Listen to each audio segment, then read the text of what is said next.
Good evening and thank you for joining us for KREM 2 News at 5 tonight. I'm Mark Hanrahan. And I'm Whitney Ward. Our top story tonight, a North Idaho kennel is shut down as police are investigating possible abuse and neglect. KREM 2 Shannon Mowdy spoke with the owner of a dog who died after being in the business's care.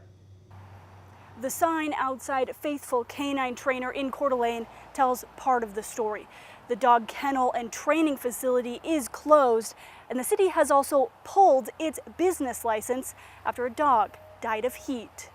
The loss is still surreal. Definitely a part of the family. For Tiffany Price Eddington's family. She was still really vibrant. She was still very much alive. Thursday, July 18th, she says they dropped off their 3 dogs at Faithful Canine Trainer, same as they often did over a weekend. By Saturday, they picked up the dogs, including 13-year-old Bellatrix, but something was wrong. She was in really bad condition. She was past panting. She was already labored breathing. She could barely walk. I just knew she was already starting to pass. Bellatrix passed at home hours later, surrounded by her people. Tiffany called the vet, who told her to call police. Animal control visited the kennel July 24th and found some concerning issues, according to Coeur d'Alene police. The kennel was shut down the next day after police say a repeat visit showed those issues hadn't been fixed. Come to find out that it was lack of water and food. KREM 2 could not reach the kennel owners for comment. He lost the baseball game that day, so of course she was comforting him. Whenever he was sad or upset, she was always there for him. Yeah, that was his dog. For Tiffany, the loss is even harder because the family's spontaneous trip was to say goodbye to her children's dying grandmother. Had her for 13 years. He's only 17, so he doesn't have a memory without her. I mean, that was his Belle. And for the boys to lose their grandma that Friday and then their dog the next day, it's just been really hard. Photos and memories, all that can comfort now. Sorry. And faith that justice may come too. Didn't understand. I still don't understand how they could neglect a dog that's beyond panting. I don't understand. Criminal charges are possible as animal control continues investigating. Shannon Mowdy, KREM 2 News. Also tonight, we have learned that 3 families lost their homes in the Columbia Basin fire burning southwest of Spokane this weekend. Right now, the Tyler community is coming together to help them start getting back on their feet. KREM 2's chief journalist Amanda Rowley went to Tyler to see how a GoFundMe account will help support a family who's lost everything. Matt and Tina moved back home to Washington 3 months ago to live with their daughter and son-in-law. They packed everything they own in this trailer. After the Columbia Basin fire, though, this family lost everything. Losing your home to a fire is a reality no one can prepare for. This was our trailer. This was supposed to be home sweet home. As you can see, all the stuff that's left over is all of our belongings. Matt Oxiger is now living through an unimaginable reality. I have to go. My home's on fire. I gotta go. He was working when the Columbia Basin fire raced through Tyler on Friday. He and his wife Tina just moved back here from Colorado in this trailer with everything they owned.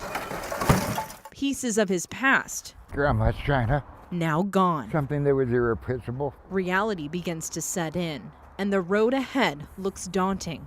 I gotta feed our 4 dogs and Tina, and this pretty much took everything. And I don't know how I'm gonna cover her meds because we gotta replace all of those. All I could do was cry. The couple was living on their son-in-law's property. It's amazing to see how fast something can just poof. Just last year, Jonathan Galpin lost his mother to cancer, and now he's lost all tangible memories of her. It is kind of difficult to stomach and to think about all of my mom's stuff that was in here that I wanted, that she told me I could keep, that she wanted me to have, some of her baby pictures, some of my baby pictures. The family has hope. A friend is raising money to lift their spirits and provide for their needs. It'll help get us my medications, help us try to get another RV or travel trailer. While this may be their reality now, they know it won't be for long. This ain't nothing new. We'll get through it. In Tyler, Amanda Rowley, KREM 2 News. All right, let's talk weather now. After yesterday's rain, our clouds have cleared and now some record heat is on the way. Chief Meteorologist Jeremy Legoo joining us now with a look at the rest of the week's forecast. Well, when it comes to the overall weather pattern, this is about as cloudy and cool as it gets. We still topped out in the mid 80s today, but all that cloud cover was accompanied by a little bit of atmospheric moisture. Dew point of 49 had it feeling slightly humid outside, and that is good news for some of the ongoing wildfires around the region. We even saw improving air quality, and air quality likely stays good tonight and tomorrow, so that is another bit of good news. But as we head through the next few days, everything starts to change. We have yet another round of excessive heat in the forecast, and for that reason, we have excessive heat watches in place for Friday and Saturday. That means that will likely become excessive heat warnings as our temperatures soar to near 100 degrees everywhere. There's a little bit of moisture moving out of the region. That is going to continue to just work its way out. Silver Valley, you're going to see a little bit more activity. That moves out. Overnight will clear out, and then it's all about the heat. By the way, you have a chance of seeing the northern lights. If you're up after 11 p.m., look up in the sky, especially off to the north. If you can get away from the city, you might get a good show. Overall, it looks like temperatures soar. 89 tomorrow, 97 Thursday, 103 by Friday, and even hotter, or likely just as hot on Saturday.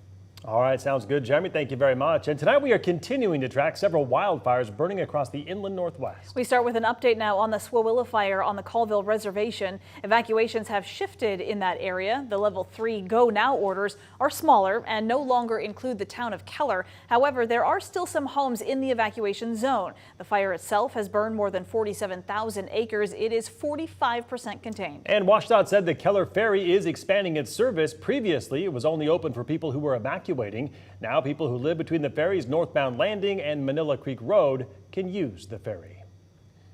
Meantime, down south in North Idaho, the Gwen fire has burned more than 28,000 acres. It is 10% contained. All evacuations have been downgraded to level 1, and that means people who live there can go home but still should be on alert if conditions change. We do not have a confirmed number of buildings burned in that area from fire crews, but people who live there in that area estimate up to 100 homes and buildings may have been destroyed. And that includes the Coulter Creek Winery. They shared a picture on Facebook yesterday saying the fire burned their production facility, their warehouse, and their equipment. The vineyard itself survived, but the business has been destroyed, and that family-owned winery now says it will close permanently. In other news, a 16-year-old girl is missing tonight, and the Spokane County Sheriff's Office is hoping that you can help find her. Naomi Berry's family says that she operates at a lower level and makes decisions that could unknowingly put her in danger. So take a look at this picture. Berry left her home on North Stevens Street yesterday to take a bus to a skills center. Her family planned to meet her at a specific location later in the afternoon, but she never showed up. She is described as 5 feet 3 inches tall with a thin build, red hair, and green eyes. If you have any information about Naomi Berry, you are asked to call Crime Check at that number right there at the bottom of your screen.